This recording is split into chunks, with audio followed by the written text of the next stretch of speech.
Legal stand point से देखें, कौन से वो सिनेरियो जो है जिसमें कि एयरपोर्ट अथॉरिटीज आपको बिना कोई no question asked they can do the compensation. हर कंट्री का अलग अलग रेगुलेशन है कॉम्पनसेशन का। और मैं होटल से ऑलरेडी चेकआउट कर चुकी हूँ, तो क्या वो सारे स्टेइंग कॉस्ट वो भी ऑफर करेंगे? विद इन कितने डेज और कितनी परसेंटेज ऑफ सक्सेस है in getting all the compensation. Akanksha, एक बात बताओ कि रिसेंटली ऐसा कोई केस हुआ है जिसमें कि कंज्यूमर कोर्ट पे गया है और उसको रिफंड मिला भी है? सोचिए कि आपने फ्लाइट का टिकट बुक किया है, 15,000 पे भी कर दिया है, and before the day of boarding आपको एक मैसेज आता है कि आपका फ़्लाइट कैंसिल हो गया, बट आपको इमीडिएट रिफ़ंड नहीं मिलेगा, आपको 45 डेज बाद ही रिफ़ंड मिलेगा in the form of voucher. Most of the time हम ये सोचते हैं अरे वाउचर मिल ही तो रहा है, कुछ ना कुछ मिल गया, and we are trying to accommodate with that. But क्या आपको पता है कि आप रिफंड एंड कंपेंसेशन एक बड़ा सेक्शन है जिसको आप क्लेम करके अपने 15,000 एक्वायर कर सकते हो at that point of time. आज का पूरा पॉडकास्ट उन सब के लिए है जो कि फ्रिक्वेंट फ्लायर है या तो आप ओकेजनल फ्लायर हो। ऑल्दो हमें इन सब रूल्स रेगुलेशन हमेशा ज़रूरत नहीं पड़ता, but as a responsible citizen हमें रिफंड एंड कंपेंसेशन ये सारे डोमेन को अच्छे से अंडरस्टैंड करने चाहिए ताकि बेसिक लीगल राइट्स पता हो regarding claiming of any cancellation policies. So, in order to move forward, I want to introduce Anshu, who is MD of RefundMe startup. She knows and she is walking through India and international refund and compensation policies. आज का podcast उन सब के लिए है जिनको ये समझना हो कि रिफंड एंड कॉम्पेंसेशन ये कॉम्प्लेक्स प्रोसेस नहीं है, बहुत ही सिंपल प्रोसेस है if we want to go through the small details. Please welcome Anshu on Beyond the Framework.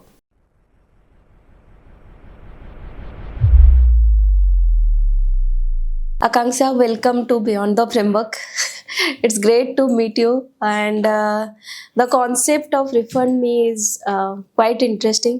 हम सब बहुत ट्रैवल करते हैं, पर मुझे नहीं लगता कि मुझे भी इतना पता है जितना मुझे पता होना चाहिए as a traveller. So yeah, anything you want to talk about you or anything? First of all बहुत बहुत धन्यवाद, आपने मुझे अपने पॉडकास्ट पे बुलाया। End of course claim compensation और एयर पैसेंजर राइट एक ऐसा सब्जेक्ट है जो हर यात्री को पता होना चाहिए। इट्स जस्ट नॉट अबाउट कि हमें कॉम्पनसेशन लेना ही है, क्योंकि कोई भी ये सोच कर ट्रैवल कभी नहीं करता है कि उनको कोई सफरिंग्स हो, बट कॉम्पनसेशन के बारे में, अपने राइट्स के बारे में जानना ये बहुत ज़रूरी मुद्दा है, ज़रूरी मुद्दा है। मैंने ये बिज़नेस 2016 में स्टार्ट किया था, और इसके पीछे जो मैंने काम करना शुरू किया था वो 2014 से ही स्टार्ट कर दिया था, जब मैंने खुद एक्सपीरियंस किया कि कैसे फ्लाइट कैंसिल की वजह से लोग सफ़र करते हैं। एंड ये एक बहुत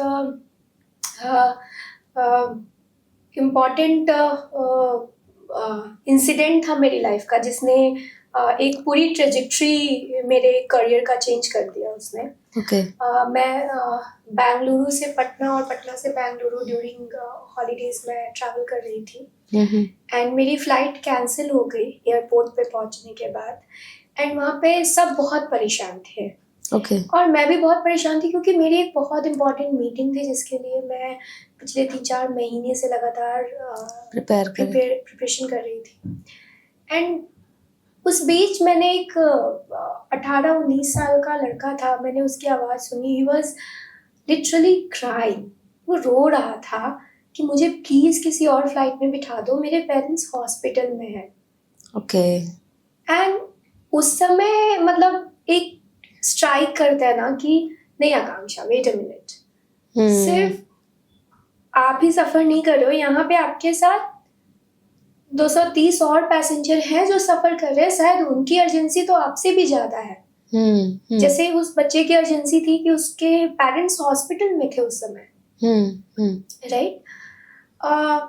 अब मैंने उसके बाद इस टॉपिक पे काफ़ी रिसर्च स्टार्ट करा एंड देन आई रियलाइज्ड कि इंडिया में भी कॉम्पनसेशन है। यूरोप में कॉम्पनसेशन का रेगुलेशन है ये मुझे पता था, लेकिन इंडिया में है इसका मुझे भी कोई आइडिया नहीं था। ओके। तो that is the first time कि मैंने जब चेक किया तो मुझे पता चला कि हाँ, भारत में भी कॉम्पनसेशन का रेगुलेशन है और हमें क्लेम करना चाहिए। तो वहाँ से वो जर्नी स्टार्ट हुई। फिर Okay. जब मैंने डेटा चेक करा, जैसे उस समय DGCA, ministry of civil aviation की जो वेबसाइट्स थे उन पे हर मंथ में उनका एक मंथली रिपोर्ट आता था। ओके। एक पीडीएफ फॉर्म में मंथली रिपोर्ट आता था। तो जब आप वो रिपोर्ट और डेटा चेक करोगे तो डेटा जो है वो अपने आप में एक कहानी कह रही थी, और वो अच्छा। कहानी ये कि जो नंबर ऑफ ट्रैवलर्स हैं वो हर साल बढ़ रहे हैं और उनके साथ साथ नंबर ऑफ ऐसे इंसिडेंट्स भी बढ़ रहे हैं जो कि स्वाभाविक है, राइट। स्वाभाविक है। और एक इम्पॉर्टेंट मुद्दा था कि हम और आप फ्लाइट क्यों लेते हैं? अपने कंफर्ट के लिए लेते हैं, किसी भी अपने गंतव्य स्थान पर जल्दी से जल्दी पहुंचने के लिए लेते हैं। ठीक है, it's a fastest medium of travel.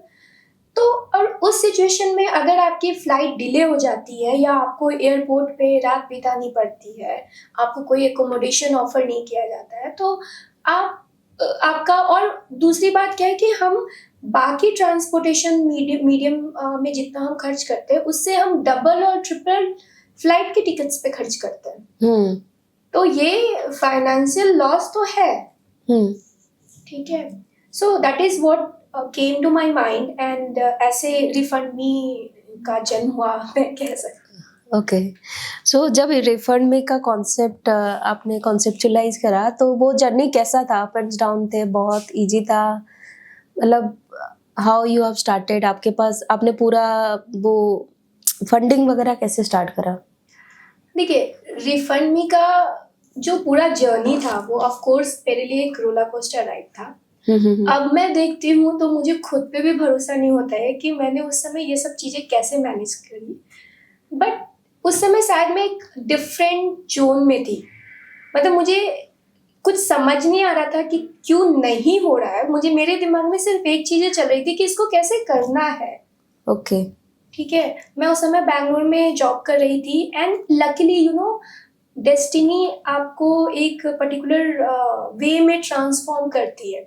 तो मैं लकीली काम भी कर रही थी, वो ट्रैवल टेक्नोलॉजी डोमेन में काम कर रही थी। ओके। तो मुझे एयरलाइन की बुकिंग, उससे रिलेटेड चीज़ें पहले से पता थी, टेक्नोलॉजी कैसे काम करता है एंड ऑल दीज थिंग्स। तो मेरे लिए उस सिस्टम को क्यूरेट करना, उसके आसपास के रिसर्च को करना थोड़ा सा आसान हो गया था। ओके। थोड़ा आसान हो गया था, लेकिन मेरे लिए कंपनी चलाना, कंपनी खोलना, वो भी प्राइवेट लिमिटेड कंपनी खोलना, उसमें लीगल टर्म्स यूज़ करना, और क्योंकि ये पूरा एक लीगल सिस्टम पे आधारित है। लकीली मेरे डैड भी एक क्रिमिनल लॉयर हैं और मेरे ग्रैंडफादर भी बैरिस्टर थे। So I come from a family of lawyers and barristers. अच्छा। तो वो एक, कह सकते हो आप, कि कुछ तो ब्लड में था कि मैं क्यूरेट कर सकती हूँ इस चीज़ों को। बट अगेन, बैंगलोर से एक नए शहर दिल्ली में आना और अकेले सब कुछ करना, तो उस समय मेरे लिए लिंक्डइन मैं काफ़ी ज़्यादा यूज़ करती थी। तो मैंने अपने लॉयर, अपना सीए, इनफैक्ट जो फर्स्ट सेट ऑफ एम्प्लॉयज़ होते हैं वो सारे मैंने लिंक्डइन पे ही ढूंढे हैं। अच्छा। लिंक्डइन पे ही ढूंढे हैं and God was very kind to me कि मुझे सब कुछ एक के बाद वो होता चला गया। Of course there is a challenges मैं ये नहीं कहूँगी कि बिल्कुल भी नहीं था, चैलेंजेस थे, बट एक होता है आपका अपना नज़रिया, जुनून जब एक बढ़ जाता है ना तो हमारा नज़रिया उस प्रॉब्लम से शिफ्ट हो जाता है। हाँ, राइट। वो सिर्फ सॉल्यूशन देखता है। तो वो मेरा जो टाइम फ्रेम था वो सॉल्यूशन पे बेस्ड था। तो मुझे बहुत मज़ा, इनफैक्ट मैंने बहुत इंजॉय किया है वो करना। ऑफ कोर्स वो रोलर कोस्टर राइड मैं इसलिए कहती हूँ क्योंकि 2016 में जब मैंने कंपनी रजिस्टर करी तो हमारी कंपनी के साथ एक नाम था इंडिया बीच में। अच्छा। तो इसकी वजह से 2 बार तो कंपनी का नेम रिजेक्ट हो गया। फिर हमें ये बताया गया कि वी हैव टू ब्राइब और समथिंग, अलग-अलग लोग अलग-अलग सजेशंस दे रहे थे। आई कम अप कि ठीक है, एक बार और ट्राई कर लेते हैं और अगर इस बार नहीं हुआ तो हम नाम चेंज कर लेंगे, कुछ चेंज करेंगे, we will work around it. But luckily हमारी कंपनी रजिस्टर हो गई एंड जब कंपनी रजिस्टर हो गई तो फिर हमने सर्विस टैक्स के लिए अप्लाई किया। क्योंकि हमें जो पैसे चाहिए थे वो इंटरनेशनल, नेशनल, हर मार्केट से चाहिए थे, क्योंकि एयरलाइन अक्रॉस ग्लोब चलता है। अब जैसे हमारा सर्विस टैक्स का रजिस्ट्रेशन आया, उसके बाद जीएसटी आ गई। सो अगेन हमें वो फिर से दोबारा जीएसटी लेना पड़ा। और अभी ये जीएसटी, सर्विस टैक्स और कंपनी रजिस्ट्रेशन, हम इन सब की बात कर रहे थे, बीच में डिमोनेटाइजेशन भी आ गया। ओह, बट उसने आपको कैसे हिट करा? डिमोनेटाइजेशन के टाइम में एक्चुअली हम लोगों ने जो कंपनी स्टार्ट की थी, मेरी कंपनी बूटस्ट्रैप थी। Okay. It was that time a one women army actually. सब कुछ सिंगल हैंडली मैनेज करना। तो ऑफ कोर्स मेरे पास एक बहुत छोटा सा बजट था जिससे मैंने ये स्टार्ट करा। राइट, ऐसा नहीं था कि कैश का बहुत फ्लो है। और उस समय पेटीएम और इसके यूजर्स भी बहुत कम थे। हाँ। बहुत कम थे। हाँ। और एक कंपनी ऑपरेट करने के लिए आपके ऑफिस में 2 या 3 भी एम्प्लॉई हैं, फिर भी आपको बहुत सारे ऐसे खर्चे होते हैं छोटे मोटे जो आपको करने होते हैं हाँ, अकाउंट से। राइट, तो वो बहुत डिफिकल्टीज थी। ऑलरेडी कंपनी के अकाउंट ओपन करने में काफी ज्यादा चेकिंग्स एंड डॉक्यूमेंटेशन का प्रोसेस होता है। हाँ, राइट। तो मेरे लिए ये बहुत ही चैलेंजिंग हो गया था। अच्छा, चलो ग्रेट। तो एक और बहुत छोटा सा सवाल है कि रिफंड मी कैसे सोचा आपने? व्हाई रिफंड मी? आपका जो कंपनी का नाम है ना, वो मैं उसके लिए पूछ रही हूँ। अच्छा। कि ये क्यों सोचा है कि refund Me is the write name? It's a quite interesting question actually. हुआ ये कि जब मैं इस प्रोसेस पे काम कर रही थी 2014 के बाद, तो मुझे पता था कि यूरोप में भी एक कंपनी है refund.me GmbH के नाम से, ओके। जो कि यूरोपियन क्लेम सेटल करती है। मैं उनके सीटीओ के कनेक्ट में उस समय थी। ओके। हम टेक्नोलॉजी पे काफ़ी कुछ डिस्कस करते थे। फिर एज अ बूटस्ट्रैप कंपनी और एज अ यंग वुमेन आप कह लो, किसी को जिसको बूटस्ट्रैप कंपनी स्टार्ट करनी हो, तो हमारे लिए सबसे बड़ा ऑब्स्टिकल जो होता है ना, वो हमारा फंड होता है। राइट, मनी होता है। तो हमें हर चीज डिसाइड करना है ना कि हम मार्केटिंग पे अपना क्या बजट देंगे, हम अपने टेक्नोलॉजी पे क्या बजट देंगे, हम एम्प्लॉय एंड रिसोर्सेज पे क्या बजट देंगे, हम जो कंपनी रजिस्ट्रेशन कर रहे हैं, जो लीगल और अदर हेल्प आउटसाइड से ले रहे हैं, उस पे हम क्या खर्च करेंगे। ठीक है, तो इन सबको क्यूरेट करते हुए मेरे दिमाग में एक आइडिया आया कि अगर हम रिफंड मी GmbH का नाम यूज करते हैं तो हमारी ब्रांडिंग एंड मार्केटिंग में हमें बहुत फायदा होगा, क्योंकि उनकी एक ब्रांडिंग एंड मार्केटिंग का एक अपना सिनेरियो बना हुआ है। वो ब्रांड ऑलरेडी एग्जिस्ट करता है। और फिर मैंने उनको कांटेक्ट किया एंड आई वाज लकी कि चीज़ें अच्छी हुई। देन ही became my business partner when I started this business. Oh, that's all. But जब आप सेम नाम रखते हो, उस पे कोई लीगल इश्यूज नहीं होता कि या आपको अप्रूवल लेनी पड़ती है एज प्रोसेस? डेफिनेटली हमें अप्रूवल लेनी पड़ती है। बट हमारा जो कंपनी था वो refund.me GmbH यूरोप में रजिस्टर्ड था। अच्छा। रजिस्टर्ड था। हमने यहाँ पे refund.me India services private limited के नाम से रजिस्टर किया था। एंड ऑफ कोर्स हम जो डायरेक्टर है कंपनी की, वहाँ भी वो भी ईव थी और यहाँ भी ईव थी मेरे साथ। तो we both were director in the company. तो उस हिसाब से, और हाँ, हमारे पास अप्रूवल था तो कोई दिक्कत नहीं। चलो ग्रेट। अब मैं डायरेक्ट टॉपिक पे ही आती हूँ। तो मेरा पहला जो क्यूरियोसिटी था वो ये था कि जब आप बहुत फ्रिक्वेंट केसेस को ऑब्जर्व करते हो उनके regarding travels and compensation and also refund. तो कोई ऐसा यूनिक या अजीब सा केस जो आपके दिमाग में हो, जो आप डिस्कस करना चाहते हो या बताना चाहते हो ऑडियंस को? अ, देखिए केस तो बहुत सारे हैं और हर केस अपने आप में एक यूनिक केस है, क्योंकि हर ट्रैवलर का एक अपना यूनिक एक्सपीरियंस होता है फ्लाइट को बोर्ड करने के में। फ्लाइट के पूरे ट्रैवल जर्नी को ले लें हम तो, लेकिन कुछ केसेस हैं, कुछ सिनेरियोज में कहूँगी जो काफ़ी स्ट्रगलिंग होते हैं। जैसे कि एक है आपका डिनाइड बोर्डिंग। डिनाइड बोर्डिंग एक ऐसा टॉपिक है जहाँ पे पैसेंजर्स के पास रियल इंफॉर्मेशन भी नहीं होता है, बिकॉज हमारे यहाँ अवेयरनेस नहीं है लोगों के बीच में। तो पीपल आर नॉट अवेयर कि उनको एयरलाइन से एक रिटर्न में कुछ फॉर्म या उनका कोई स्लिप लेना है, किसी तरह का एक डॉक्यूमेंट लेना है, ये कहते हुए कि आपने मुझे बोर्डिंग डिनाई किया। ओके, डजंट मैटर क्या रीजन है, उनको बोलिए आपकी, ठीक है। अगर आप कह रहे हो कि ये डिले, मैं लेट से पहुंचा हूँ या पहुंची हूँ, तो आप वो टाइम डालो, वो रीजन डालो, बट एटलीस्ट मुझे कुछ तो नोट दो रिटर्न में कि आपने मुझे क्यों डिनाई किया बोर्डिंग के लिए। तो एक इंसिडेंट था जो सबसे पहला डिनाइड बोर्डिंग का इंसिडेंट था हमारा। तो वो एक लेडी थी जो इंडिया से न्यूयॉर्क ट्रैवल कर रही थी, अपनी बहुत छोटी 2-3 साल की उनकी बच्ची थी उसके साथ। और वो उन्होंने एयरपोर्ट पे चेक इन काफ़ी पहले करी थी, समय से काफ़ी पहले करी थी, वो गेट पे थी, बट अनफॉर्चुनेटली वो उस टाइम के लिए बेबी फीड करने चली गई। एंड उनके हिसाब से वो जो 25 मिनट्स या 30 मिनट्स का जो गेट क्लोजर का टाइम होता है, उससे पहले वो पहुंच गई थी वहाँ पे, लेकिन फिर भी उनको एयरलाइन ने बोर्ड नहीं करने दिया। एंड इसकी वजह से उन्होंने काफ़ी सफ़र किया और उनको पता भी नहीं था कि उनको कोई स्लिप लेना है या कोई डॉक्यूमेंट लेनी है। तो वो काफ़ी चैलेंजिंग था हमारे लिए भी कि हम इसको कैसे कन्विंस करें और उनको कैसे कॉम्पेंसेशन दिलवाएं। एक बहुत ही फेमस लॉ है जिसको बोलते हैं गॉल्स लॉ। इसके 3 फेजेस है। First phase is start simple, make it work and grow it bigger. This principle applies in life and as well as any domain you will do. मैं आपको छोटा सा एक एग्जांपल देना चाहती हूँ।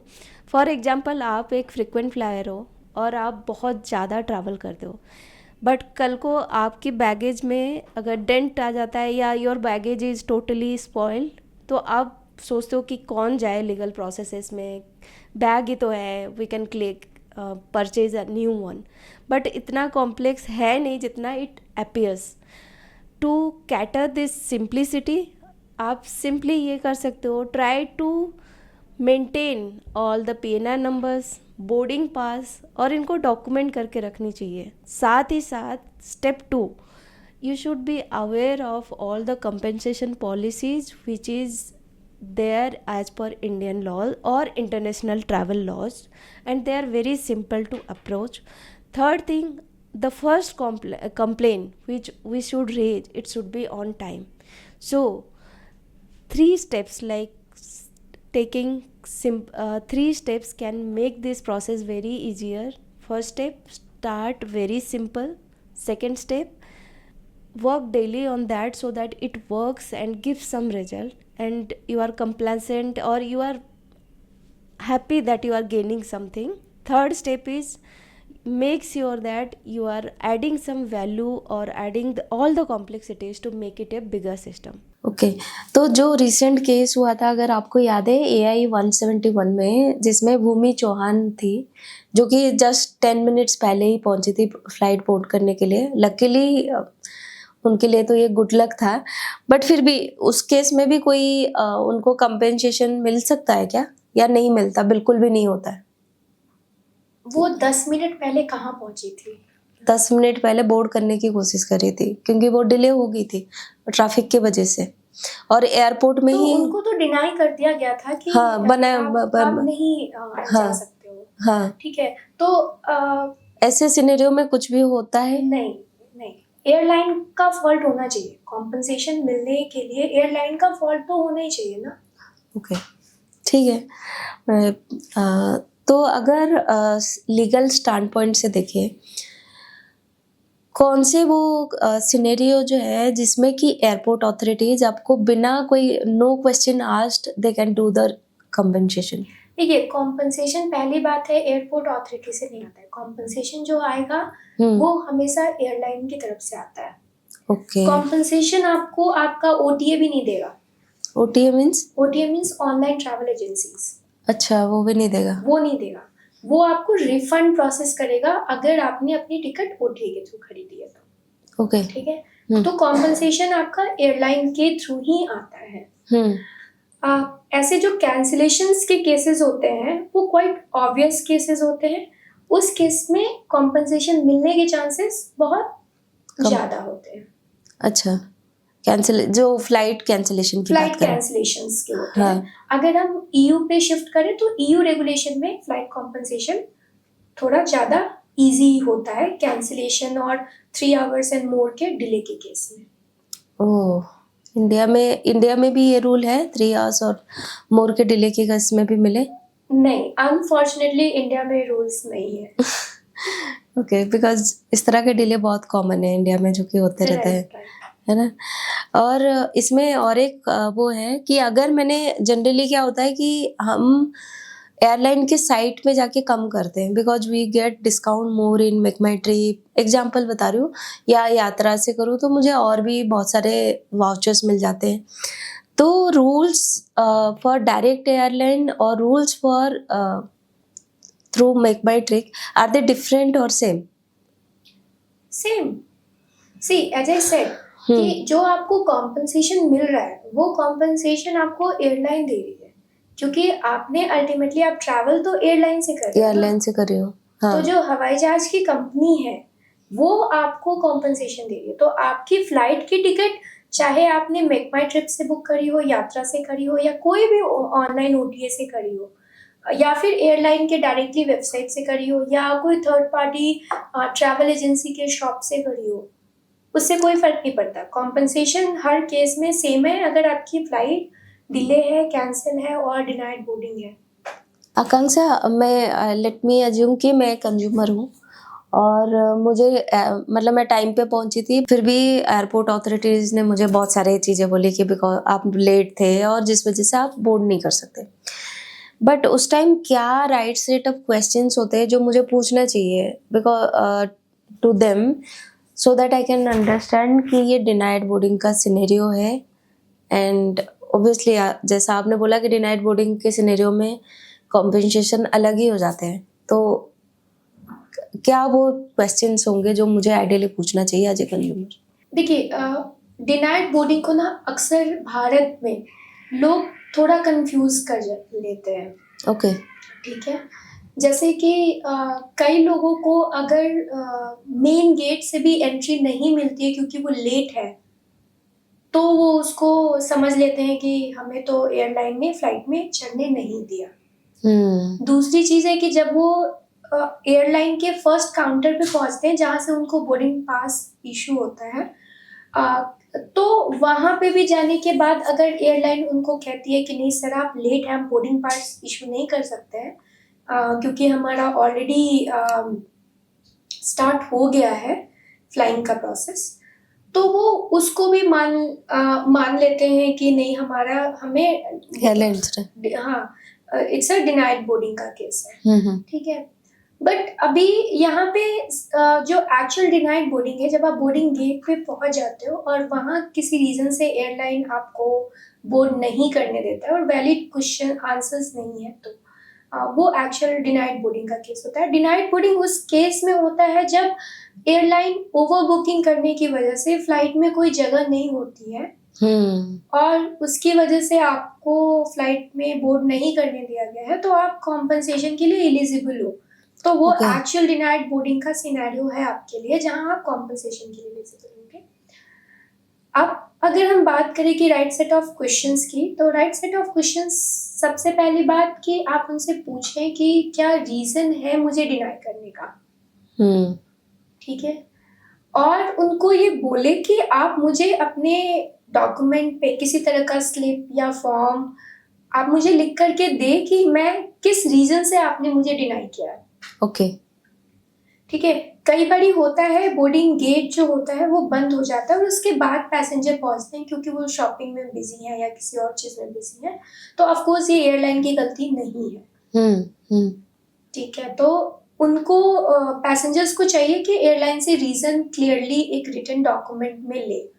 ओके। और अगर वो नहीं दे रहे हैं किसी भी रीजन से तो वो एक आजकल सबके पास फोन रहते हैं, मोबाइल फोन होते हैं, तो वो कुछ वीडियो और कुछ तो एविडेंस रखे कि उनको वो वहां पे थे, ताकि हम समय समझ सके कि किस समय उनको डिनाइड बोर्डिंग किया गया है। क्या वो 25 मिनट 30 मिनट जो एक्चुअल टाइम फ्रेम था कि आप इसके आगे हम गेट क्लोज कर देंगे इसके बाद, तो उस टाइम फ्रेम में वो फॉल कर रहे हैं या नहीं कर रहे, तो ये देखना बहुत जरूरी है। तो एक और बहुत ही रफ सवाल है कि ये जो टाइम ट्रैकिंग है, गेट पे कब आए, फिर फर्स्ट काउंटर पे कब आए, और प्लस एक्चुअल जब बैगेज ड्रॉप के बाद आप एक्चुअली बोर्डिंग पास ले रहे हो तो उस टाइम का टाइमिंग क्या है, तो ये इसकी रिस्पॉन्सिबिलिटी किसकी है? अपनी कंज्यूमर की? ऑफ कोर्स कंज्यूमर की रिस्पॉन्सिबिलिटी। और ये डॉक्यूमेंट कैसे होगा? मतलब मैंने बोला इज इट एनफ, और मुझे कहीं एक्चुअली में कुछ रखना है एविडेंस की तरह कि मैंने इस टाइम पे ये किया था? नहीं, आपको इतने सारे डॉक्यूमेंट रखने की जरूरत नहीं है। ओके। अगर आपकी फ्लाइट कैंसिल होती है तो एयरलाइन आपको एक मैसेज जरूर डालती है। ठीक है। और वो कैंसिलेशन हर जगह ऑनलाइन अवेलेबल होता है। हाँ, डिले होती है वो इन्फॉर्मेशन भी ऑनलाइन अवेलेबल होता है, और आपको एक मैसेज जरूर आती है एयरलाइन की तरफ से। हाँ। ठीक है। वो उनका ऑटोमेटेड प्रोसेस है।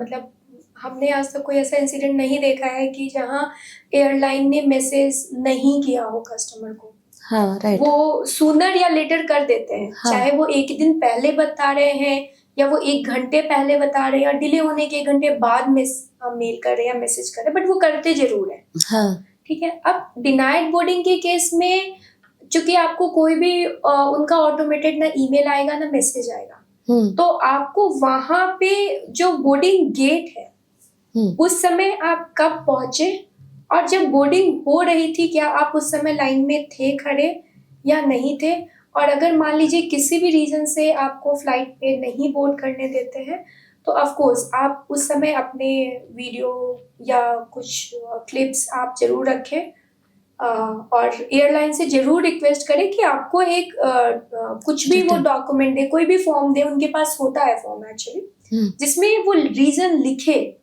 कि क्या रीजन है। ओके। और ये जो सपोज करो ये प्रूव हो गया कि ये डिनाइड बोर्डिंग का केस है, तो उसमें कंपेंसेशन कितना तक मिलता है? अच्छा, हर कंट्री का अलग अलग रेगुलेशन है कॉम्पनसेशन का। ओके। अगर हम इंडिया की कॉम्पनसेशन की बात करें तो 200% of base fare plus fuel surcharge है। ओके। हम आगे डिस्कस करेंगे कि ये फेयर ब्रेकअप क्या है।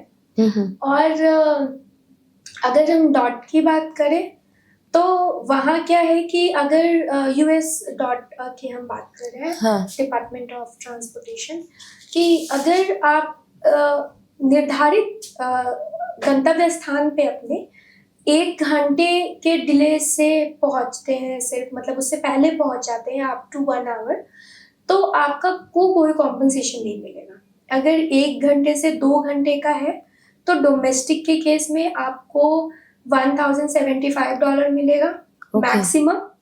या आपका जो भी फाइनल डेस्टिनेशन का टिकट का कॉस्ट है वो मिलेगा, जो कम होगा वो मिलेगा आपको।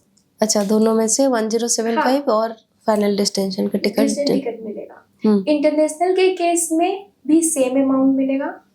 और अगर जो टाइमलाइन आप मान लीजिए कि जब पहुंचने का आपका समय है वो आपका डिले हो जाता है, डोमेस्टिक के केस में बिटवीन 1 to 2 आवर्स का है, एंड इंटरनेशनल के केस में 1 to 4 आवर्स का है, तो आपका कॉम्पनसेशन अमाउंट जो है वो 2150 के डॉलर के आसपास रहता है। तो वो एक बड़ा अमाउंट है। ठीक ठाक। बाकी केसेस में यूएस में पर्टिकुलरली कोई कॉम्पनसेशन ऐसा सच नहीं है। वहाँ रिफंड का पॉलिसी है कि आपको रिफंड मिल जाएगा, आपके जो एडिशनल कॉस्ट इंक्लूड हुए हैं जैसे सीट सिलेक्शन में आपने एक्स्ट्रा कॉस्ट दिए थे, मील इन फ्लाइट मील के लिए या वाईफाई के लिए दिया था, वो आपको जरूर मिलेगा। वो ओके। आप क्लेम कर सकते हैं। अगर मैंने as a passenger, as a consumer मैंने बुक करी है टिकट्स थ्रू OTA, जनरली मैं उसी के थ्रू करती हूँ क्योंकि एयरलाइंस पे इसका प्राइस में बहुत डिफरेंस होता है। तो मुझे 1-2 घंटे पहले ही पता चलता है कि मेरा फ़्लाइट कैंसल हो गया है एंड समहाउ अल्टरनेट फ़्लाइट मुझे ऑफ़र नहीं किया गया है, ठीक है? तो मुझे रिफ़ंड किस फ़ॉर्मेट में मिलेगा? क्या मुझे वो पूरे पैसे जो मैंने एक्सपेंसेस, और ऑब्वियसली मैं उस दिन ट्रैवल करके भी गई एयरपोर्ट, तो उसके एक्सपेंस प्लस मेरे टिकट के एक्सपेंस प्लस मेरे जो एडिशनल सीट सिलेक्शन, उसका सारा क्या in the form of cash और जो भी फॉर्मेट में मैंने दिया था वैसा मिलेगा या वाउचर मिलेगा? देखिए, इस केस में आपके दो सवाल है। एक हम्म। सवाल आपका रिफंड से रिलेटेड है, एक कॉम्पनसेशन से रिलेटेड है कि आपके जो एयरपोर्ट का ट्रांसपोर्टेशन एंड बाकी चीज़ें कैसे मिलेगा आपको, ठीक है? और आपने ये भी कहा कि एयरलाइन ने आपको अल्टरनेट फ्लाइट नहीं ऑफर किया है। हाँ। आपकी फ्लाइट कैंसिल हो गई और आपको नई फ्लाइट ही बुक करनी है। तो जो आपका रिफंड का टिकट होगा, अमाउंट होगा रिफंड टिकट का, वो आपके डायरेक्ट अकाउंट में आएगा, जिस भी कार्ड से या जिससे भी आपने टिकट बुक करी है। आपको OTA या एयरलाइन ऑफर कर सकते हैं वाउचर इंस्टीड, बट ये टोटली आपके ऊपर डिपेंड करता है कि आप उस वाउचर को एक्सेप्ट करना चाहो या ना करना चाहो। वो Okay. आपको फोर्स नहीं कर सकते हैं वाउचर एक्सेप्ट करने के लिए या पॉइंट्स एक्सेप्ट करने के लिए। तो वो आपको ही डिसाइड करना है कि आप उनके रिक्वेस्ट को एक्सेप्ट करते हो या नहीं करते हो। और अब कॉम्पनसेशन की बात आई तो हमने देखा है कई केसेस में कॉम्पनसेशन के लिए भी एयरलाइन जो होती हैं वो आपको बोलती हैं कि हम कॉम्पनसेशन आपको वाउचर के फॉर्म में दे देंगे, जो कि 1 साल 2 साल वैलिड रहेगा या 6 महीने वैलिड रहेगा। But again it's a choice of accepting it कि आप क्या एक्सेप्ट करना चाहते हो। अगर आपने डिनाई कर दिया तो एयरलाइन आपको फोर्स नहीं करेगी। ओके। ओके। सो कई बार ऐसे भी होता है कि अल्टरनेट फ्लाइट आपको नेक्स्ट डे मिलती है, ठीक है? और एग्जांपल है कि मैं किसी और सिटी में हूँ और मैं जैसे दिल्ली में रहती हूँ, बट मैं पुणे से वापस आ रही थी और मैं होटल से ऑलरेडी चेकआउट कर चुकी हूँ, तो क्या वो सारे स्टेइंग कॉस्ट वो भी ऑफर करेगी? नहीं, अफकोर्स नहीं करेगी। डिले के केस में अगर मान लीजिए उन्होंने आपको ऑल्टरनेट या आपकी फ्लाइट ही चेंज कर दी तो वो तो कैंसिलेशन का केस है। बट डिले के केस में अगर आपको 1 दिन या 2 दिन का गैप मिल जाता है और उतना लंबा डिले है, ओवरनाइट स्टे है, तो आपको वो होटल एकोमोडेशन प्रोवाइड करेगी या उसके पैसे रिम्बर्स करेगी। आपको बिल सबमिट करने होते हैं। अच्छा। लेकिन ऐसे केस में आपको नहीं करना होता है। नहीं करना होता है। Okay, okay. तो जो ये क्वेश्चन शायद मैंने पहले भी पूछा था, मैं दोबारा पूछती हूँ कि इंडिया में ऐसे कौन-कौन से सिनेरियोज़ है जिसमें कि विदाउट एनी क्वेश्चन मुझे कॉम्पेंसेशन मिल जाए? अनफॉर्चुनेटली इंडिया में बहुत कम ऐसे केसेस हमने देखे हैं जहाँ एयरलाइन ने बहुत इजीली पैसे दे दिए हैं अच्छा। लोगों को। ओके। क्योंकि हमारे पास लोग रिफंड के पास तब आते हैं जब उन्होंने कुछ मतलब काफ़ी लोगों ने 1-2 बार तो ट्राई खुद से कर लिया होता है ट्राई कि हमें कॉम्पनसेशन डायरेक्टली मिल जाए। लेकिन कोई भी ऐसा सिनेरियो नहीं है। आपको प्रॉपर डिटेल प्रूफ करना ही पड़ता है कि एयरलाइन की फॉल्ट थी जिसकी वजह से फ्लाइट डिले हुई, कैंसिल हुई, डिनाइड बोर्डिंग का इंसिडेंट हुआ। तो इसके लिए तो आप किसी एक्सपर्ट के पास जाओ and Refund Me is there in India, no other company is serving. तो आप रिफंड मी के पास आओ एंड हम आपको हेल्प करेंगे कॉम्पनसेशन के लिए।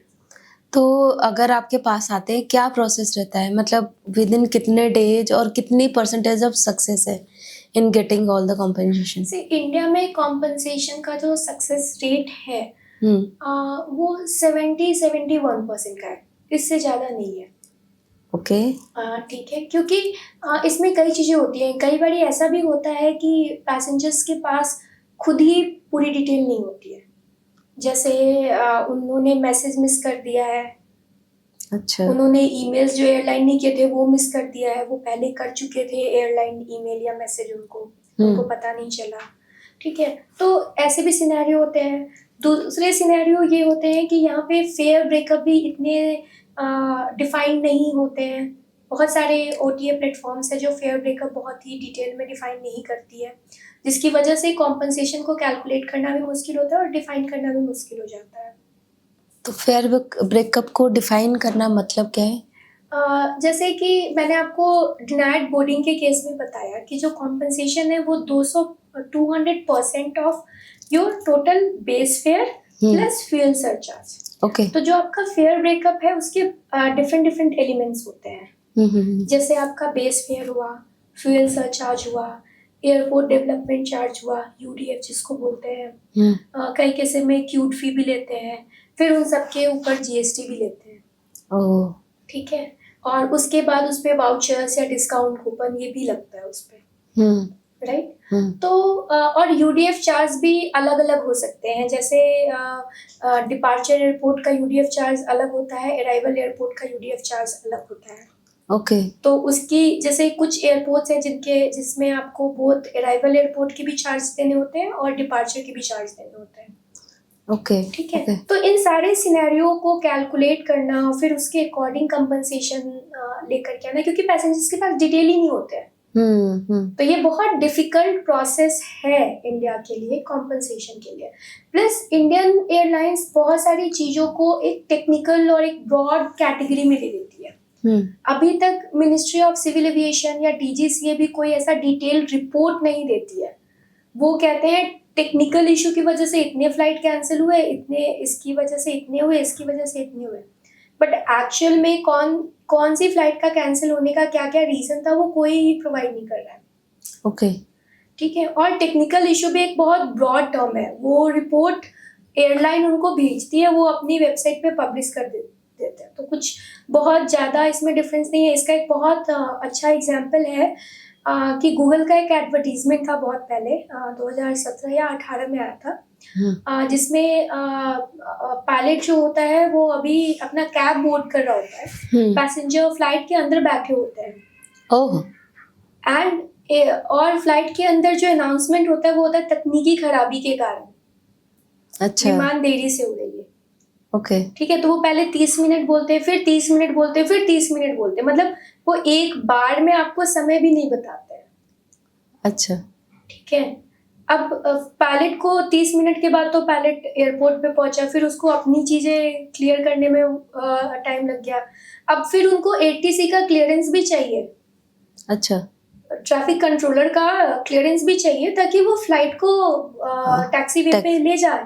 हाँ, राइट। अब उसके लिए भी उनको वेट करना पड़ेगा। सो एक छोटी सी डिले जो है वो धीरे धीरे बड़ी डिले में कन्वर्ट हो जाती है। Okay, okay. तो अगर मैं पैसेंजर हूँ, है ना, मेरे लिए क्या मस्ट हैव स्टेप्स हैं अगर मैं ट्रैवल कर रही हूँ, कंसिडरिंग कि ऐसा कुछ अनप्रेडिक्टेबल सिचुएशन हो और मुझे इस कंपनसेशन के थ्रू या इस प्रोसेस से जाना पड़े?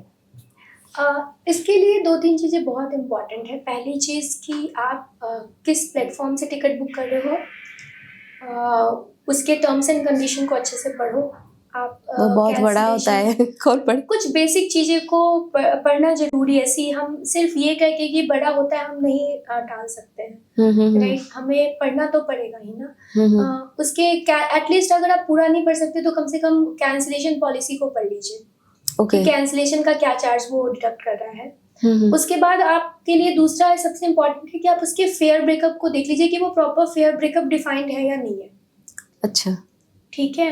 वो बहुत इंपॉर्टेंट है क्योंकि इंडिया में तो उसी के बेसिस पे आपको कॉम्पनसेशन मिलेगा। अगर आप दूसरी कंट्री का कॉम्पनसेशन के लिए एलिजिबल हो तो फिर वो वहाँ पे सिर्फ डिस्टेंस एंड टाइम के बेसिस पे कॉम्पनसेशन कैलकुलेट होता है। तो वहाँ पे टिकट का कोई ज़्यादा रोल नहीं होता है। अगर आपको पता है कि बारिश का मौसम है या वहाँ पे कोई वॉर होने वाला है या कोई कर्फ्यू है या कोई इवेंट है, कॉन्सर्ट्स ऑर्गेनाइज होने वाला है, तो बेटर है कि उस ड्यूरेशन को थोड़ा सा अवॉइड कीजिए या उस ड्यूरेशन में ऐसी टिकट्स को बुक कीजिए जहाँ पे कैंसिलेशंस के जो चांसेस हैं वो कम हो, या आपको कैंसिल करने के बाद भी ज़्यादा से ज़्यादा पैसे आपके रिफंड हो जाए। ओके। और अब एक रिलेटिव क्वेश्चन है कि मैं इंडिया से न्यूयॉर्क जा रही हूँ, ठीक है? मेरी वन वे टिकट थी, रिटर्न का मैंने अभी कराया नहीं। तो उस केस में कौन सी कंट्री का रूल अप्लाई होगा, इंडिया का या यूएस का? सी, जाने के टिकट का अलग कॉम्पनसेशन है, आने के टिकट का अलग कॉम्पनसेशन है, तो ये बिल्कुल भी कहीं से मैच नहीं करेगा कि आपने जाने का कराया, आने का नहीं कराया, सो दैट डजंट मैटर, ठीक है। अब जाने का आपने करवाया टिकट, और मान लीजिए आपकी फ्लाइट अब बीच में हॉल्ट कहाँ कहाँ है, क्या Okay. ये डायरेक्ट फ्लाइट है इंडिया टू यूएस, राइट, या आपकी फ्लाइट जो है वो यूरोप होकर जा रही है। मान के चलो कि अभी डायरेक्ट फ्लाइट है और मेरा इंडिया से वहाँ न्यूयॉर्क पे- है सीधा तो सीधा। वहाँ पे आप दो कॉम्पनसेशन सिनेरियो के लिए एलिजिबल होते हैं। एक तो आप as per Montreal convention act, जिसके 130 कंट्रीज मेंबर है, और ये उन्हीं कंट्रीज में एप्लीकेबल होती है जो कंट्रीज उसके मेंबर होते हैं, अच्छा, ठीक है, लाइक यूएस है, कनाडा है, यूरोप के बहुत सारे कंट्रीज हैं। ये कहाँ इंफॉर्मेशन मिलेगी मुझे कि कौन कौन सी कंट्री एलिजिबल है, कौन से नहीं, as a consumer? As a consumer ये आपको गूगल पे मिल जाएगी, चैट जीपीटी Okay. बता देगा आपको। Okay, and very good question, I will make sure that I will add these questions कि हम अपनी वेबसाइट पे भी डालें, ताकि डालें। लोग वहाँ पे आके देख जा पाए। करके वो क्रॉस चेक कर सके कि कौन कौन सी कंट्री एलिजिबल है मॉन्ट्रियल कन्वेंशन के लिए। और दूसरा, यहाँ पे आप यूएस डॉट का जो रेगुलेशन है वो भी एप्लीकेबल हो सकता है। अच्छा, मतलब दोनों के एंड हाँ, पे दोनों, मिलेगा। आप दोनों नहीं ले सकते, आप दोनों में से कोई एक ले सकते हैं। और तो उस केस में मैं डिसाइड कर सकती हूँ कि डिसाइड कर मुझे सकते हैं, कौन सा जहाँ ले सकता है, कॉम्पनसेशन आपको ज्यादा मिलेगा आप वो ले सकते हैं। वो ले सकते हैं। अच्छा, तो कंपेयर टू इंडिया और यूरोप और यूएस, किसके रेगुलेशन थोड़े relaxed and easy for consumers है? यूरोप के, of course. Okay, they are very streamlined है। हाँ, जब हमने 2017 में DGCA and ministry of civil aviation दोनों को सजेशंस की कॉपी डाली थी, जिसके बाद नया पैसेंजर चार्टर 2019 में आया, तो हमने भी प्रपोज किया था कि इंडिया में जो इंडियन फ्लायर है, एक तरफ हम स्लोगन दे रहे हैं हवाई चप्पल से हवाई जहाज की यात्रा, राइट। Okay. तो हमें ये भी समझना चाहिए कि एक इंडियन ट्रैवलर के लिए या उस सेगमेंट के ट्रैवलर्स के लिए ये बहुत डिफिकल्ट है एयरलाइंस के डिफरेंट जार्गन्स को समझना, कि जैसे आपको तभी कॉम्पनसेशन मिलने के लिए ब्लॉक टाइम कुछ डिफाइंड होना चाहिए, या आपका फेयर, बेस फेयर और फ्यूल सरचार्ज का सम होना चाहिए, राइट। हर किसी को फेयर ब्रेकअप समझ में भी नहीं आता है। मुझे नहीं लगता कि बहुत ज्यादा लोगों को ये भी पता होगा कि जीएसटी कितना टिकट पे आपका चार्ज होता है, बिजनेस पे कितना चार्ज होता है, इकोनॉमी पे कितना चार्ज होता है, प्रीमियम इकोनॉमी पे कितना चार्ज होता है। तो इंडिया में भी ये रिलैक्सेशन बहुत जरूरी है। हमने ये चीज़ें दी थी, बट अनफॉर्चुनेटली हमारे बैगेज के कॉम्पनसेशन के सजेशंस को डीजीसीए ने और मिनिस्ट्री ऑफ सिविल एविएशन ने नए पैसेंजर चार्टर में ऐड किया, लेकिन जो टाइम एंड डिस्टेंस के बेसिस पे कॉम्पनसेशन का ये था वो उन्होंने ऐड नहीं किया। बाकी हर कंट्री में जो भी है वो टाइम एंड डिस्टेंस के बेसिस पे, इवन डॉट में है, ब्राजील में है, कनाडा में है, हर जगह टाइम और डिस्टेंस की बेसिस पे कॉम्पनसेशन। और इंडिया जो है फेयर ब्रेकअप के बेसिस पे करती है। फेयर ब्रेकअप की बेसिस पे वो कॉम्पनसेशन देता है और एक थ्रेशोल्ड उसने डिफाइन कर दिया है। तो फॉर ए जनरल पर्सन ये फेयर ब्रेकअप में मुझे एग्जैक्टली क्या क्या कंपोनेंट्स देखने हैं? आपको फेयर ब्रेकअप में अपने बेस फेयर, फ्यूल सरचार्ज जरूर देखने हैं, क्योंकि उसी के बेसिस पे आपका कॉम्पनसेशन डिसाइड होगा। ओके। आपका फेयर ब्रेकअप और फ्यूल सरचार्ज जितना ज्यादा होगा, आपका कॉम्पनसेशन अमाउंट उतना ज्यादा होगा। और इस पे भी थ्रेशोल्ड है कि 20,000 से ज्यादा का कॉम्पनसेशन आपको नहीं मिलेगा। ठीक है। और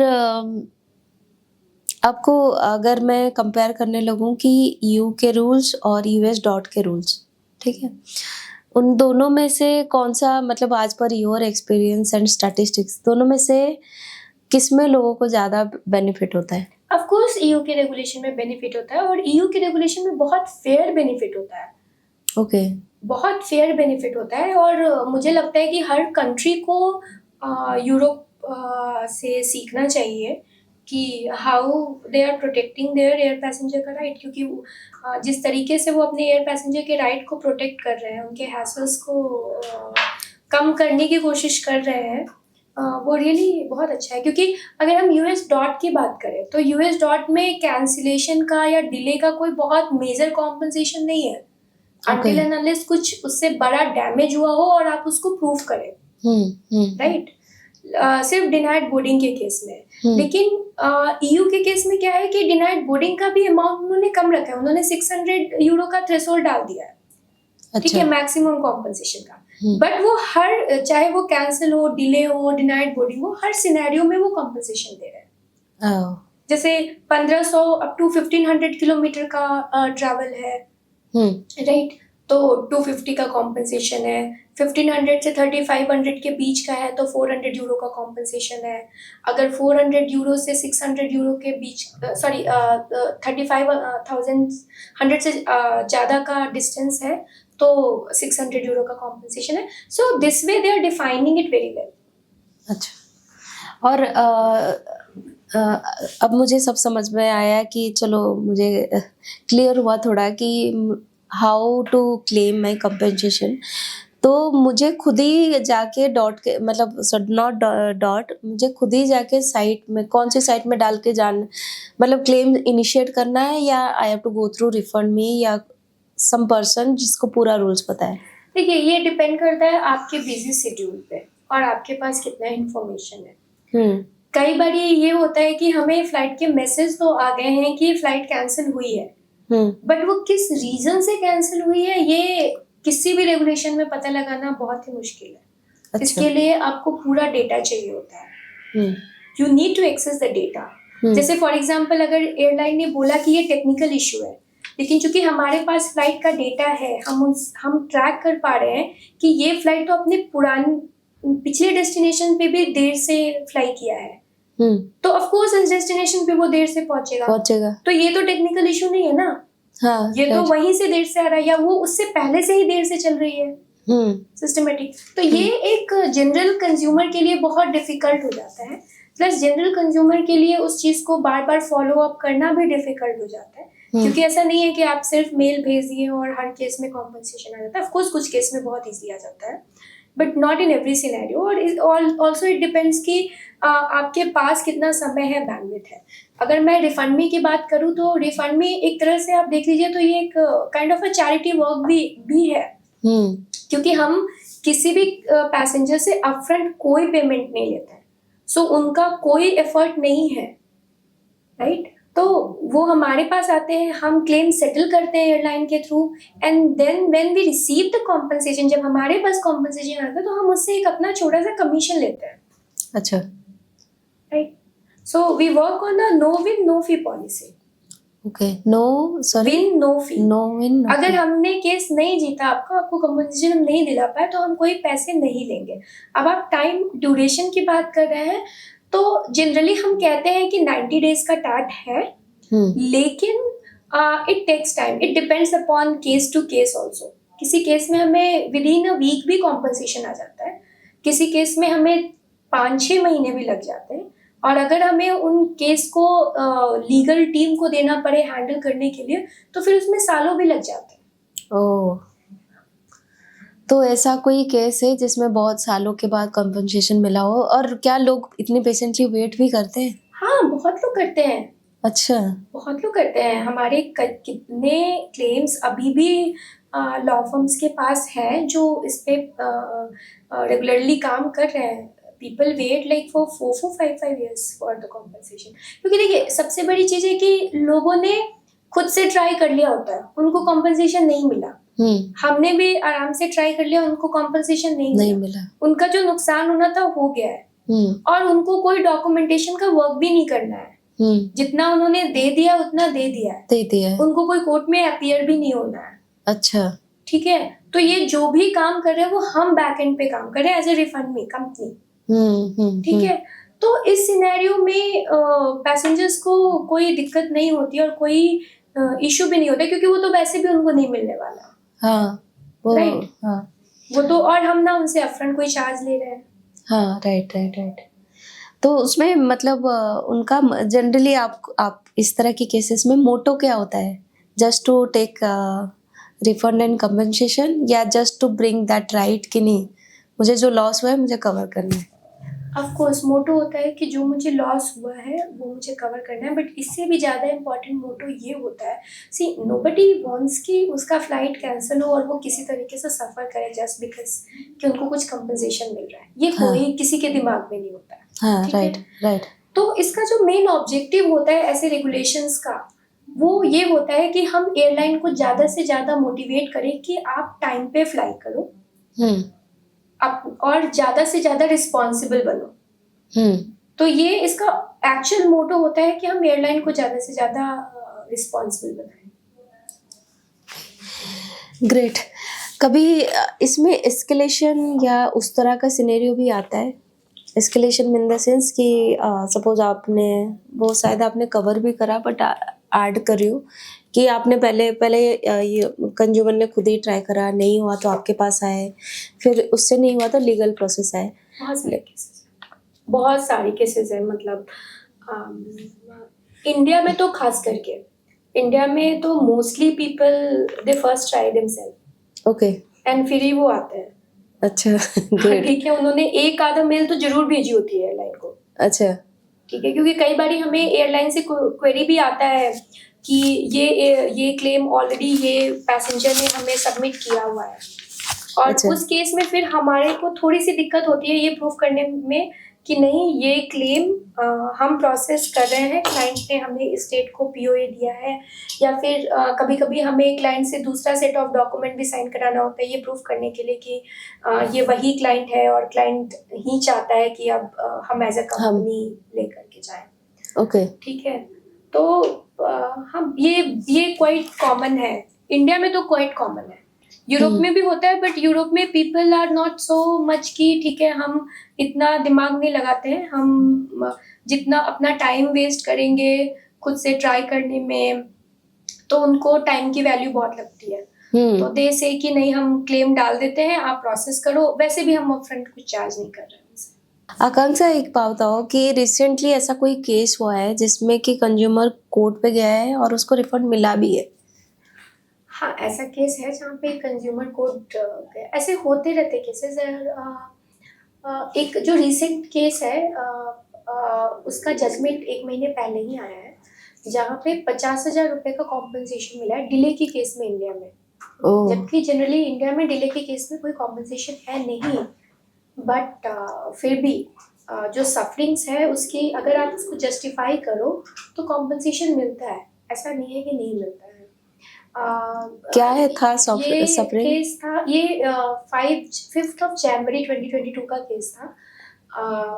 फ्लाइट थी दिल्ली टू गोरखपुर की।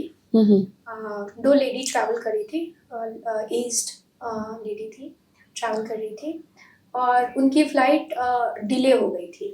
ओके, और वहाँ पे एसी वगैरह भी काम नहीं कर रहा था, तो उनको काफ़ी डिफ़िकल्टीज हुई इस सिनेरियो में। तो उन्होंने कंज्यूमर कोर्ट वो गए कॉम्पनसेशन के लिए, और आप देखो कि सिर्फ उनको 2-2.5 साल लगा है और उनको कॉम्पनसेशन मिल गया है। मीन्स इंडिया में एक ये भी मिथ है, लोग कहते हैं कि लीगल सिस्टम बहुत देर से काम करता है या डिले है, बट ज़रूरी नहीं है कि हर केस में लीगल सिस्टम देर से काम करता है। सो ये भी डिपेंड करता है कि आप किस सिटी में आप केस कर रहे हो, वहाँ का जजों का बेंच कितना एक्टिव है, कितना फास्ट है, तो बहुत सारे सिनेरियो इन्वॉल्व होते हैं कि आपके जजमेंट में कितनी देरी हो रही है या नहीं हो रही है। बट हाँ, इंडिया में भी होते हैं और अभी एक रिसेंट एग्जाम्पल है जिसका ऑर्डर 1 महीने पहले आया। सही है। एक और ऐसा भी कोई केस हुआ है कि जिसमें कंज्यूमर लीगली क्वालिफाई हो रहा था, सारे डॉक्यूमेंट्स उसके फेवर में थे फॉर कंपनसेशन, बट फाइनली लेकिन वो कंपनसेशन मिला भी नहीं, ऐसा भी होता है? कुछ सिनेरियो है, कुछ सिनेरियो ऐसे होते हैं जो एयरलाइन डायरेक्टली कॉम्पनसेशन नहीं देती है। जैसे एक पैसेंजर को सेम सिनेरियो में कॉम्पनसेशन दे दिया है, अच्छा, सेम कैंसिलेशन के लिए दे दिया है, पर दूसरे को वो नहीं देती है। अच्छा, तो क्या उनका कोई बकेट होता है कितना ही देना है और उसके नहीं, बाद नहीं ऐसा देना? कोई बकेट नहीं होता है, it's a matter of chance actually, I believe उनके साइड में भी, कि जिस कस्टमर से वो कितना नेगोशिएट कर सकते हैं और कितना कॉम्पनसेशन वो सेव कर सकते हैं। अच्छा अच्छा। ठीक है, सो आई बिलीव ये भी हो सकता है। एंड इसीलिए कई केसेस में होता है कि हम कोर्ट भी जाते हैं इसके लिए, और वहां पे हम रेफरेंस लगाते हैं कि इस केस में, इस सिनेरियो में आपने सेम फ्लाइट के लिए दिया है, विच मीन्स कि एलिजिबल है कॉम्पनसेशन, तो आपको देना है। हाँ। तो वो फिर वहां कोर्ट में मिलता है। ओके। कई सिनेरियो है जिसमें कोर्ट में या तो बहुत टाइम लग गया है जिसकी वजह से पैसेंजर्स को कॉम्पनसेशन नहीं मिला है।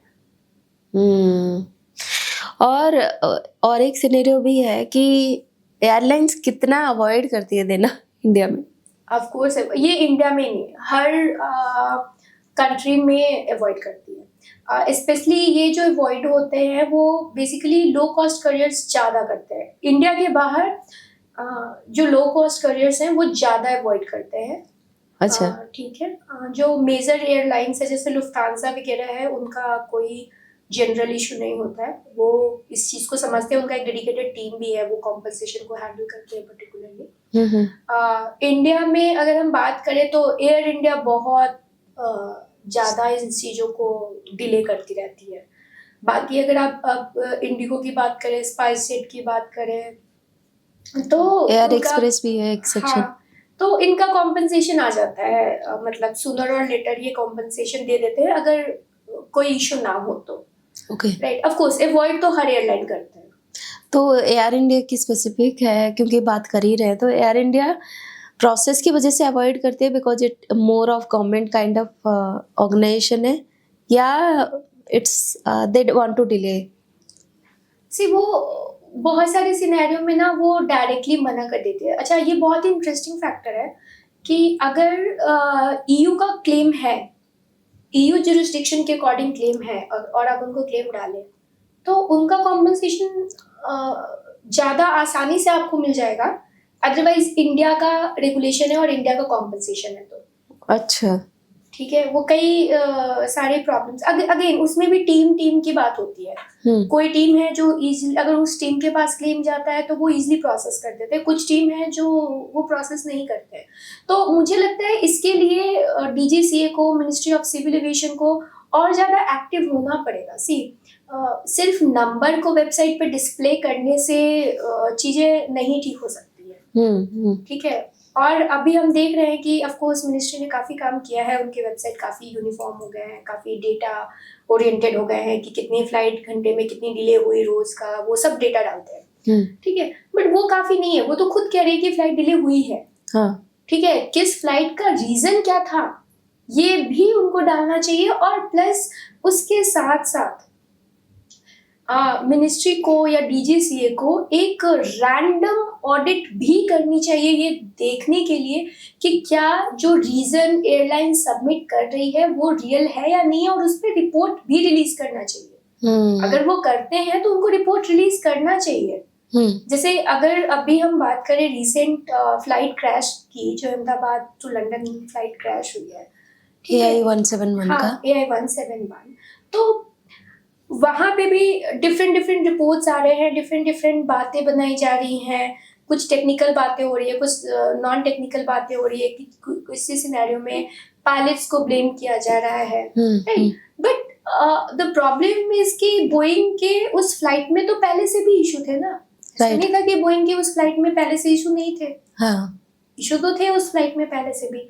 तो कहीं ना कहीं हमारे जो डिपार्टमेंट्स है, जो गवर्नमेंट बॉडीज है, उनको ज़्यादा एयरलाइन के लिए रिलैक्सिंग भी होना पड़ेगा। रिलैक्सिंग इन द टर्म्स कि उनका जो पेपर वर्क है उनको वो मिनिमाइज करे।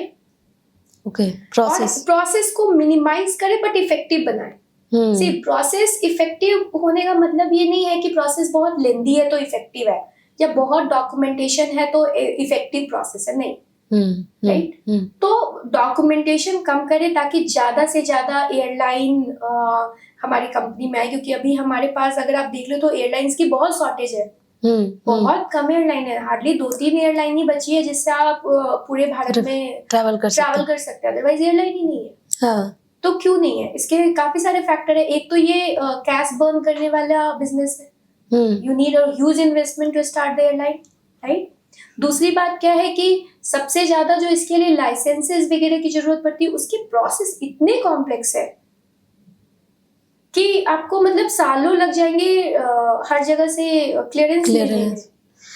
तो ये क्यों कर रखा है, मतलब just to make this process complex, और या एक्चुअली अब ये बात तो वो बताएंगे कि क्यों कर रखा है। आई बिलीव कि वो टाइम के साथ काफी रिलैक्सेशन कर रहे हैं, बट अभी भी उनको अगर हम बात करते हैं कि हमें अपने इकोनॉमी को का ग्रोथ ट्रेजेक्ट्री के बारे में जो हम बात करते हैं, तो आई थिंक कि ये एक मेजर लैंडमार्क होगा कि अगर हम अपने एविएशन के लाइसेंसेस को, प्रोसेसेस को ज्यादा से ज्यादा इजी बनाए और इफेक्टिव बनाए। राइट, इजी और इफेक्टिव होना बहुत जरूरी है, सिंपल एंड इफेक्टिव। राइट, तो वो भी एक कंट्रीब्यूशन है, क्योंकि आप देख लो India is the third largest flyers now, third largest. और वो आगे चल के चेंज होगा। एग्जैक्टली, आगे जाके चेंज हो जाएगा। भारत में जो ऑफकोर्स, और ये इसलिए भी है ना कि भारत की आबादी ज्यादा है। पहले लोग एयर ट्रांसपोर्टेशन को यूज नहीं कर रहे थे, बट अब सबको लाइफ इतनी फास्ट हो गई है कि सबको फ्लाइट यूज करना है।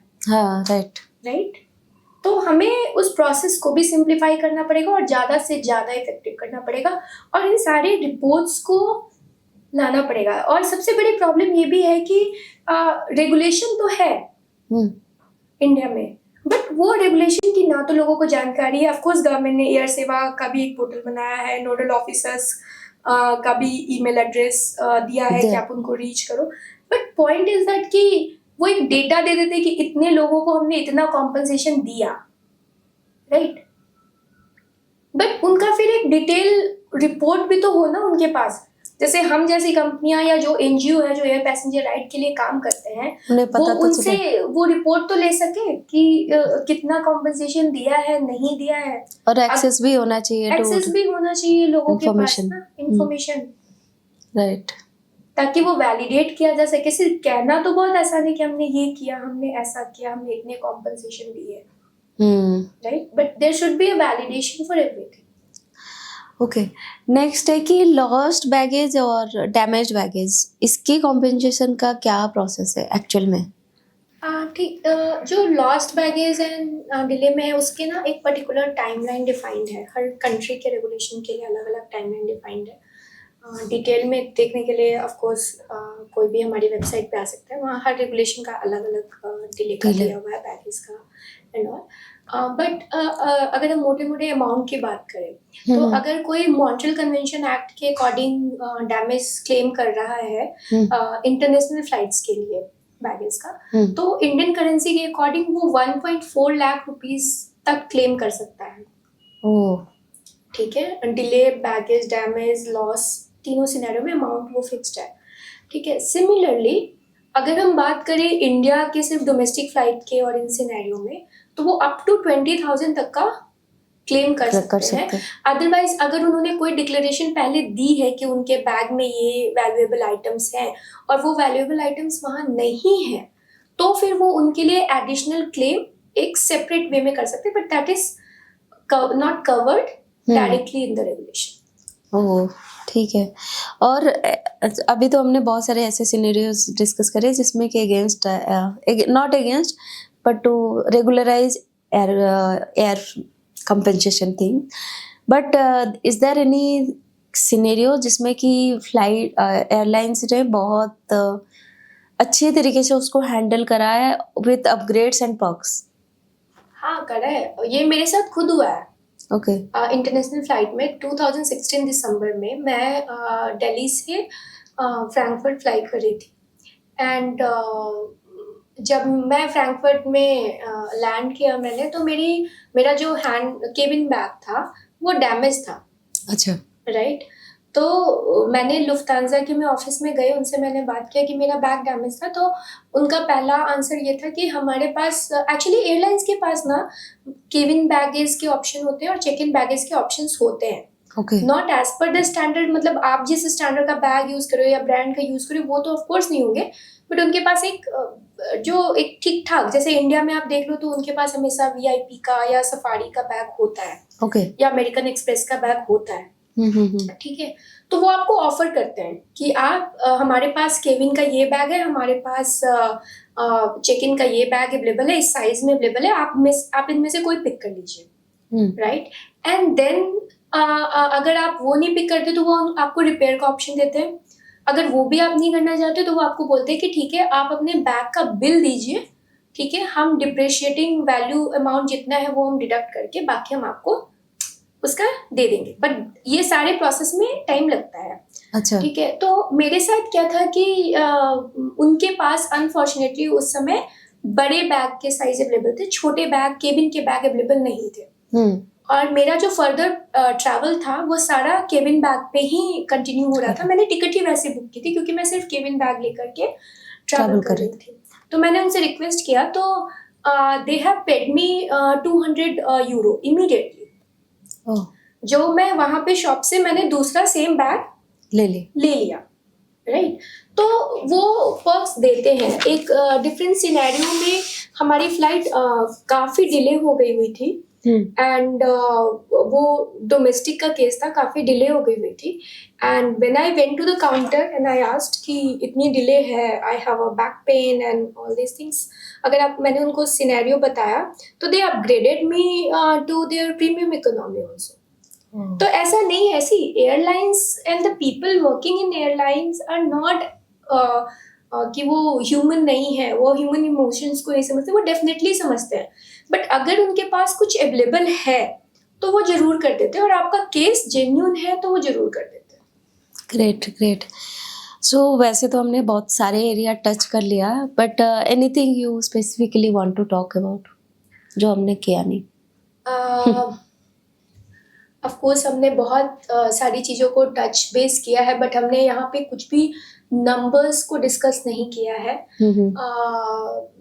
और बहुत ज़्यादा टेक्निकलिटी को डिस्कस नहीं किया है। तो आई वुड लाइक टू से पीपल कि आप को अगर बहुत ज़्यादा टेक्निकलिटी समझनी है या कुछ भी है तो आप मुझे डायरेक्ट मेल भी कर सकते हैं।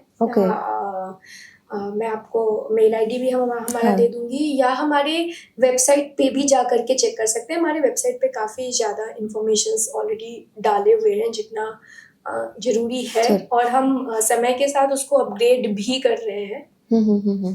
ऑफ कोर्स क्लेम सेटलमेंट में स्पेशली इंडिया में बहुत टाइम लगता है क्योंकि जो हमारा कॉम्पनसेशन का फॉर्मेट ही है वो इस तरीके का है। तो ऑफ कोर्स आप ज़्यादा से ज़्यादा इस कॉम्पनसेशंस के रूल्स को, रेगुलेशंस को लोगों तक पहुँचाएं एंड अपने पैसेंजर राइट्स का बेनिफिट ले, बिकॉज अगर हम अपने पैसेंजर राइट का बेनिफिट लेंगे तो आगे एयरलाइन भी इंकरेज होगी और वो डिले और कैंसिलेशन के केसेस कम होते जाएंगे। जो अभी रिसेंट एयर इंडिया क्रैश हुआ AI-171, उसमें आइडियली लीगली अजय जिनकी फैमिलीज में किसी का भी साथ भी ये हादसा हुआ है, अनफॉर्चुनेट हादसा, उनको कितनी कॉम्पेंसेशन मिलेगी? इस केस में मॉन्ट्रियल कन्वेंशन एक्ट आएगा, और अगर हम इंडियन करेंसी में बात करें सिंप्लीफाइड वे में तो समवेयर अराउंड 1.35 to 1.45 के बीच का कॉम्पनसेशन अमाउंट यहाँ पे डिफाइन होता है, क्योंकि एक स्पेशल करेंसी होती है SDR, उसके फॉर्म पे वो नंबर डिफाइन होते हैं। और फिर जैसे USD टू INR का कन्वर्जन रेट होता है, वैसे ही इनका भी कन्वर्जन रेट डिफाइन होता है इंडियन करेंसी में। और ये जो कंपनसेशन है वो कंपनसेशन सिर्फ वहाँ इंजर्ड को मिलेगा, और जो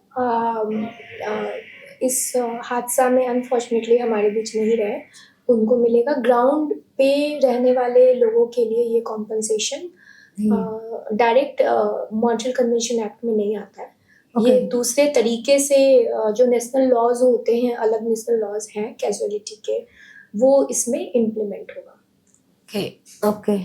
और एयरलाइन को इंस्ट्रक्शंस भी होती हैं कि वो इमीडिएट फंड रिलीज करे, अ पार्ट ऑफ पेमेंट, मतलब जो टोटल कॉम्पनसेशन बन रहा है उसका कुछ हिस्सा इमीडिएटली रिलीज करना होता है, ताकि जो भी फैमिली मेम्बर है वो ज़्यादा सफ़र ना करे, या जो इंजर्ड हुए हैं उनको उनके इलाज के लिए उनके पास उचित साधन हो जाए। तो इस केस में एक्चुअली कितनी इमीडिएट हुआ है, आपको पता है कुछ कि इमीडिएटली एयर इंडिया ने रिलीज करा है नहीं करा है? अगर हम अभी तक बात करें, हमारे पास भी कुछ कंप्लेंट्स आए हैं, और अगर हम बात करें तो अभी तक अप्रॉक्स 80-90 लोगों तक का कॉम्पनसेशन कुछ जो है वो रिलीज हुआ है, कंप्लीट हुआ है, और बाकी प्रोसेस में है जो वो कह रहे हैं।